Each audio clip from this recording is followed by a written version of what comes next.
Quarta, 25 de junho. Verso para memorizar. Jonas respondeu: Eu sou hebreu e temo o Senhor, o Deus do céu, que fez o mar e a terra. Jonas 1, 9. O secamento do Eufrates. Um dos pontos fortes de Babilônia era a maneira como o rio Eufrates passava por baixo de suas muralhas, fornecendo à cidade um suprimento ilimitado de água. Isso também provou ser sua fraqueza. Nitócris, uma antiga rainha babilônica, havia criado obras de terra ao longo do rio para desenvolvê-lo como uma rota para a cidade.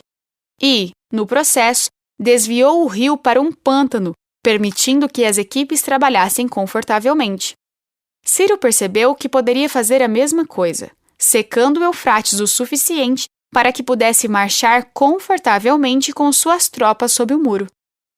Uma vez dentro dos muros da cidade, ele encontrou os muros defensivos que seguiam o rio pela cidade desprotegidos, e a cidade foi tomada em uma única noite.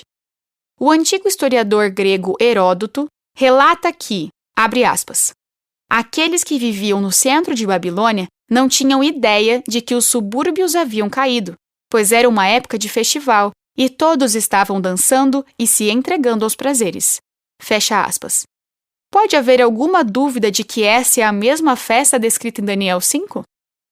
Ouça Daniel 5, 18 a 31. Ó Rei, o Deus Altíssimo deu o reino a Nabucodonosor, seu pai, bem como grandeza, glória e majestade. Por causa da grandeza que lhe deu, pessoas de todos os povos, nações e línguas tremiam e temiam diante dele. Matava a quem queria, e a quem queria deixava com vida. Exaltava uns e humilhava outros. Mas quando o coração dele se elevou e o seu espírito se tornou orgulhoso e arrogante, foi derrubado do seu trono real. Perdeu toda a sua glória. Foi expulso do meio dos filhos dos homens. O seu coração foi feito semelhante ao dos animais, e passou a morar com jumentos selvagens. Comia capim como os bois, e o seu corpo foi molhado pelo orvalho do céu, até que reconheceu que Deus, o Altíssimo, tem domínio sobre os reinos do mundo e os dá a quem ele quer. E o Senhor, rei Belsazzar, que é filho de Nabucodonosor, não humilhou seu coração, mesmo sabendo de tudo isso. Pelo contrário, se levantou contra o Senhor do céu, mandando trazer os utensílios do templo dele, para que o Senhor, ó rei, as suas mulheres e concubinas, juntamente com os homens importantes do reino, bebessem vinho neles.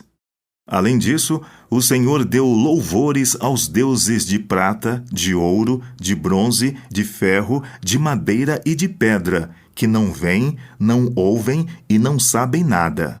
Mas o Senhor não deu glória a Deus, em cuja mão estão a sua vida e de todos os seus caminhos. É por isso que ele enviou aquela mão que escreveu na parede. E o que está escrito é isto: Mene, Mene, Tekel e Parsim. Esta é a interpretação daquilo. Mene, Deus contou os dias do seu reinado, ó rei, e pôs um fim nele. Tekel, você foi pesado na balança e achado em falta.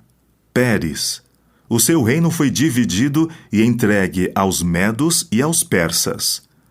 Então Belsazzar mandou que vestissem Daniel de púrpura, que lhe pusessem uma corrente de ouro no pescoço e que proclamassem que passaria a ser o terceiro no governo do seu reino.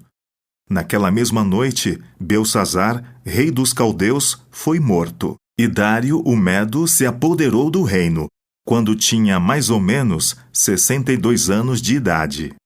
Apocalipse 16, 12 a 19. O sexto anjo derramou a sua taça sobre o grande rio Eufrates. As águas do rio secaram, para que se preparasse o caminho dos reis que vêm do Oriente. Então vi sair da boca do dragão, da boca da besta e da boca do falso profeta 3 espíritos imundos semelhantes a rãs. São espíritos de demônios, operadores de sinais, e se dirigem aos reis do mundo inteiro a fim de ajuntá-los para a batalha do grande dia do Deus Todo-Poderoso. Eis que venho como vem o ladrão.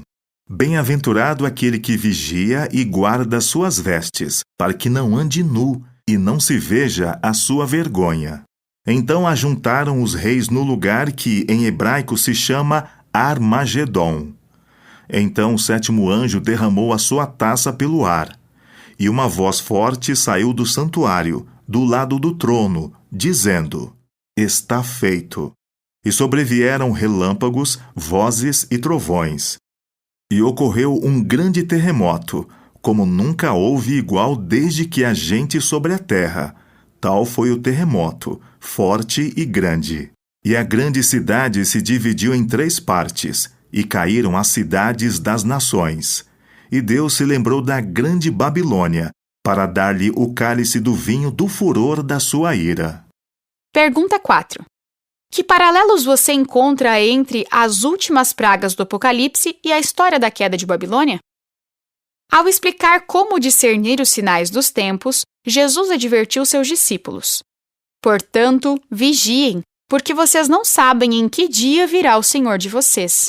Porém, considerem isto: se o pai de família soubesse a que hora viria o ladrão, vigiaria e não deixaria que a sua casa fosse arrombada.